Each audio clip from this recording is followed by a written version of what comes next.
Kiitos, kun kävin tuossa kaivoksella Teboilla syömässä niin ja paistettuja muikkuja, niin mä en enää jaksaa katsoa. No niin, hyvää päivää Länsi-Vantaa ja Paalutori. En tiedä huomasitteko, meillä on semmoinen sopimus Jyrkin kanssa, että jos tää ei pätki, niin mä tarjoan Jyrkille kahvit, että... No niin, hyvä. Kiva olla täällä näiden vaalien osalta, niin tämän viimeisen vaalikampanjan osalta niin ensimmäistä kertaa. Ja en kuitenkaan viimeistä kertaa, hyvät ystävät, on kiertänyt paljon Suomea.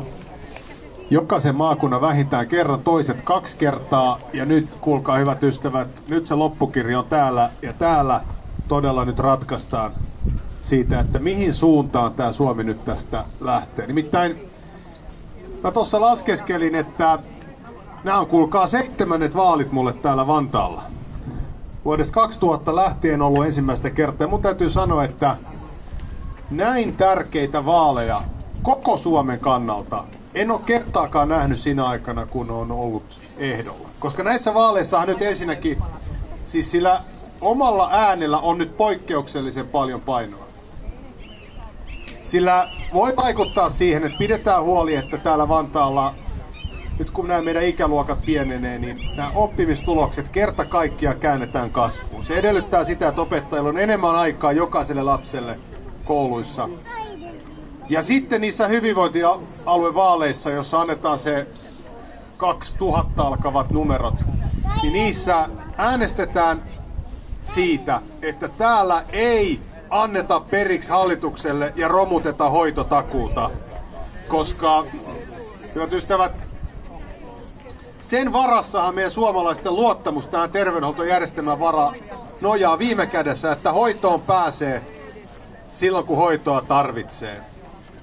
Ja se on muuten paitsi oikein, se on reilua, niin se on myös veronmaksajien raha viisasta käyttöä, koska eihän ne sairaudet niissä jonoissa parane. Vaan jos me päätetään pitää, se on muuten poliittinen päätös, päätetään pitää ihmiset jonoissa, terve Pekka,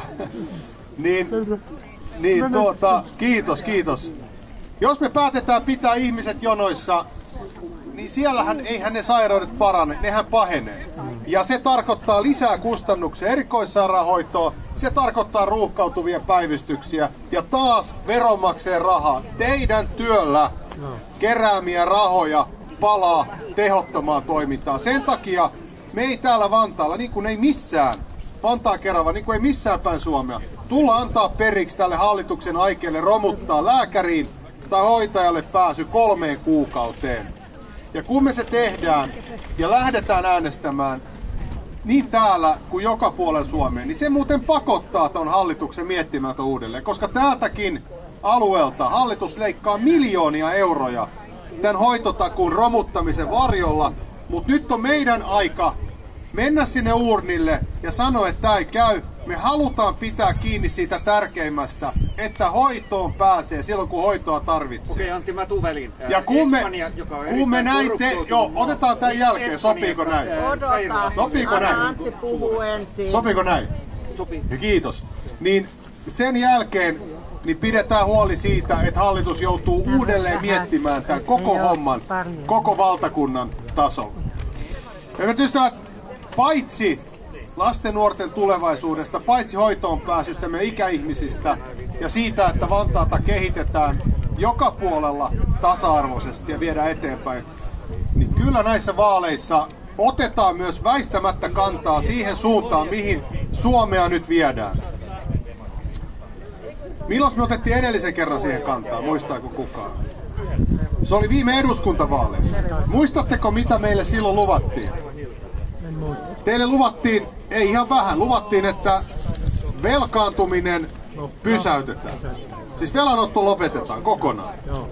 Luvattiin 100 000 uutta työpaikkaa. Muutama päivä ennen kuin äänestys alkoi, suorassa lähetyksessä kokoomuksen puheenjohtaja yli 1 miljoonalle suomalaiselle sanoi näin.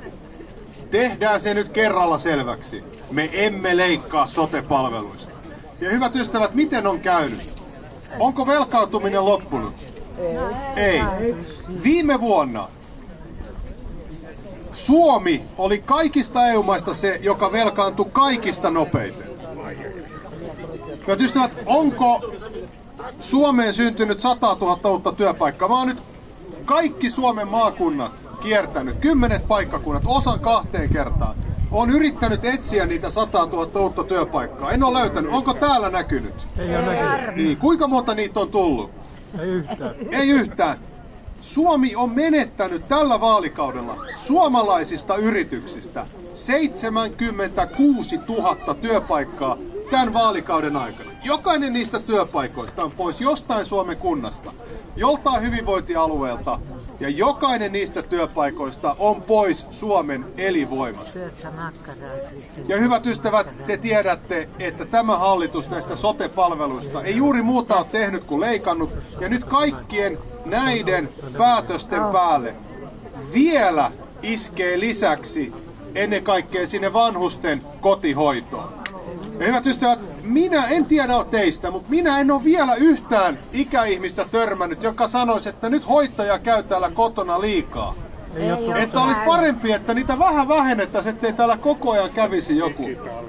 Se on mukava, kun joku käy. Hallituksen ministerit näin sanovat, heillä on ehkä ihan omat ikäihmiset siellä, mutta ainakaan itse en ole vielä semmoiseen törmännyt. Joten eiköhän me nyt lähetetä näissä vaaleissa sellainen viesti, että tuo Orpo-oikeistohallitus herää nyt siihen todellisuuteen, jossa ikäihmiset, omaiset, hoitajat elää. Ei siellä ole liikaa hoitajia. Hyvät ystävät, lähetetään viesti, että totta kai teknologiaa voi fiksulla tavalla hyödyntää, mutta ei se tietokone voi ihmistä korvata siellä kotihoidossa. Nyt tämä hallitus on maksattamassa tämän Euroopan epäonnistuneimman talouspolitiikan, Euroopan epäonnistuneimman työllisyyspolitiikan suomalaisilla kaikista puolustuskyvyttövimmillä ihmisillä, vanhuksilla, vammaisilla ja lapsilla. Joten hyvät ystävät, kyllä mulla on semmoinen tunne, että nyt meidän on pakko yhdessä vaaliuurnilla lähettää sellainen viesti tuolle hallitukselle, niin väkevä viesti, että se ei voi sitä ohittaa. Viesti siitä, että Suomen suunnan on nyt muututtava, ja viesti siitä, että kyllä suomalaisella hyvinvointiyhteiskunnalla on varaa pitää heistä huolen, jotka tämän maan ovat meille rakentaneet. Mä lähdin näihin vaaleihin, kun Vantaalla vielä näissäkin tehtävissä uudelleen sen takia, että mä oon saanut tältä kaupungilta niin paljon. En varmasti puhuisi tässä teille ilman tätä hyvinvointiyhteiskuntaa, jonka aikaisemmat polvet meille rakensi. Mulla vantaalaisella Havukoskelta lähteneet yksinhuoltajaisän pojalla ei varmasti olisi ollut niitä mahdollisuuksia tässä elämässä ilman sitä aikaisempien sukupolvien työtä, jolla tämä yhteiskunta on meille rakennettu. Niin kyllä mä koen, että mä oon velkaa, ja kaikki tämän päivän päättäjät, jotka on saaneet omaa elämäänsä rakentaa tämän päälle, niin ovat velkaa sen, että me pidämme huolen heistä, jotka tämän hyvinvointiyhteiskunnan on meille rakentaneet, ja että tämän päivän lapsilla on samat mahdollisuudet kuin me aikanaan saimme. Siitä on kysymys. Ja hyvät ystävät, kyllä näissä vaaleissa on myös mahdollisuus lähettää tuolle hallitukselle viesti, että ei tämä Suomi lähde nousuun, ellei suomalaiset pärjää paremmin. Nimittäin kaikista näistä lupauksista olisi nyt voinut ajatella, että edes yhden lupauksen nämä puolueet olisi pitänyt, joka he lupas teille, että verotusta alennetaan. Miten on käynyt? Kyllä. Jos olet suurituloinen, olet siellä ministerin tuloluokassa tai varakas, kyllä onneksi olkoon, onnittelen. Tämä hallitus on alentanut sinun verotusta. Mutta jos olet keskituloinen suomalainen, luokanopettaja, aloitteleva insinööri, hoitaja, kuljettaja, Orpon oikeistohallitus on nostanut sinun verorasituksen korkeammalle tasolle kuin kertaakaan 10 vuoteen. Ja keskituloiset eläkkeensaajat huhtikuussa, kun eläke tulee, niin jälleen kerran maksavat 4 kuukautta Orpon ja Purran lähettämää lisäveroa. Hyvät ystävät, ja nyt me nähdään, mihin tämä politiikka on johtanut. Kuluttajaluottamus laskee, suomalaiset ei luota tulevaisuuteen, ja eihän meillä mitään muuta mahdollisuutta ole saada näitä työpaikkoja kuin sillä, Mihin ne työpaikat syntyy? Ne syntyy suomalaisiin yrityksiin. No milloin ne syntyy sinne yrityksiin? Silloin, jos näillä yrityksillä on asiakkaita, ja se taas edellyttää, että Suomessa on palkansaajia, eläkkeensaajia, ihmisiä, jotka tietää, että myös huomenna pärjää. Tilanteessa, jossa kahvipaketti maksaa 8 euroa tuo kaupassa. Sen takia meidän viesti on nyt se tälle hallitukselle, joka me lähetetään muuten näissä vaaleissa, on se, että ei Suomi nouse, ellei nyt satsata tavallisten suomalaisten, perheiden, kotitalouksien ja ihmisten pärjäämiseen. Nyt ne suurituloiset ja varakkaat voi hetken odottaa. Nyt katse sinne, mistä se Suomi nousee. Ahkerien suomalaisten palkansaajien ja pienyrittäjien työllä, jota tämä hallitus on lyönyt ennen näkemättömällä veromoukarilla viimeisen puolen vuoden aikana.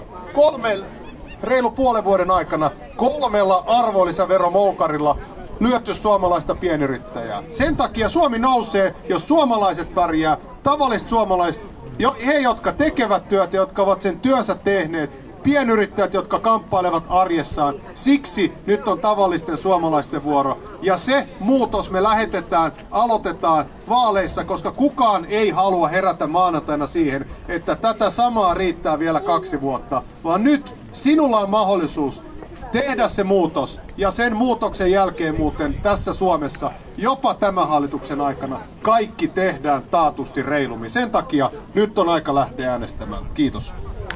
Antti.